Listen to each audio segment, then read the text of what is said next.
नमस्कार बंधुगण, आपण माने किछि दिन हेला अनुभव करुथिबे ग्रीष्म प्रवाहर लहरी प्रबल मात्रा हेउछि। सेही ग्रीष्म प्रवाहर लहरी को नहीं किछि सतर्क सूचना। प्रिय बंधुगण, आमे वर्तमान जहाँ अनुभव करुछु ताहा साधारणतः ग्रीष्म गरम नुहे।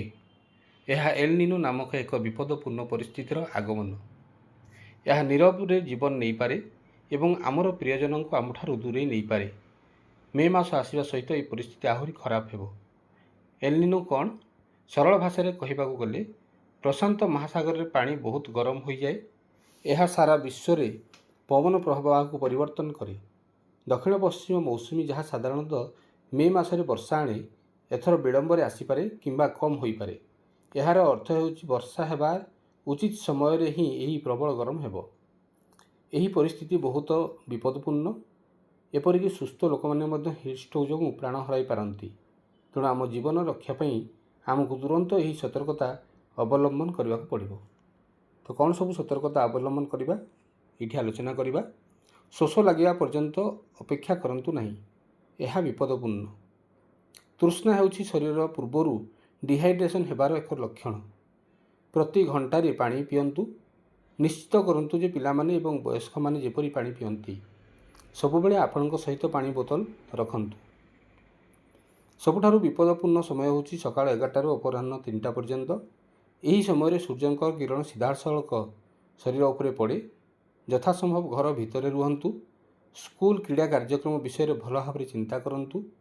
आपणकर पिलार जीवन जेकोसी पदक अपेक्षा अधिक मूल्यवान बंधु। कला पोशाक परिहार करंतु, जेहेतु यही कला पोशाक अधिक गरम शोषण करती। धड़ा किंबा गोलापी पर हालुका रंगर सूता कपड़ा व्यवहार करंतु। हिट स्ट्रोक लक्षण कौन सब हो पारे? गुरुतर मुंड बिंधा हे, मूर्छा हो जावा, बांती हेबा, चर्म शुष्कता आसवा अर्थात झाड़ बाहर नहीं।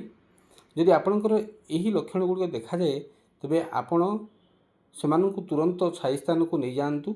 शरीर को ओदा कपड़ा दे पोछि दियंतु एवं तुरंत डाक्तरखाना को नहीं जातु। पशु मानक भूलिबे नहीं बंधु, कहीं पशु आम मानकर गोटे उपकारी जीव।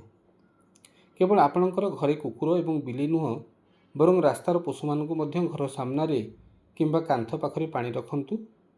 छाई अच्छी कि नहीं निश्चित करंतु। शेष में एति कहिबी, यही सूचना पढ़िया पर चुप रुहंतु नहीं। यह को आपणकर परिवार बंधु मानक सहित शेयर करंतु। आगामी एल निनो परिस्थिति रे सामना करिया पई आमे समस्ते प्रस्तुत रहिबा उचित। मने रखंतु, आमे सुरक्षित रहिले ही आमे यही विपदरू बंची पारिबा।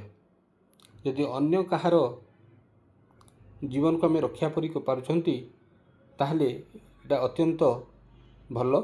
तो सेति पई ई मेसेज को समस्तों सहित शेयर करंतु एवं आमर बंधु परिजन को यही ग्रीष्म प्रवाह एल निनो रु सुरक्षा प्रदान करंतु। धन्यवाद।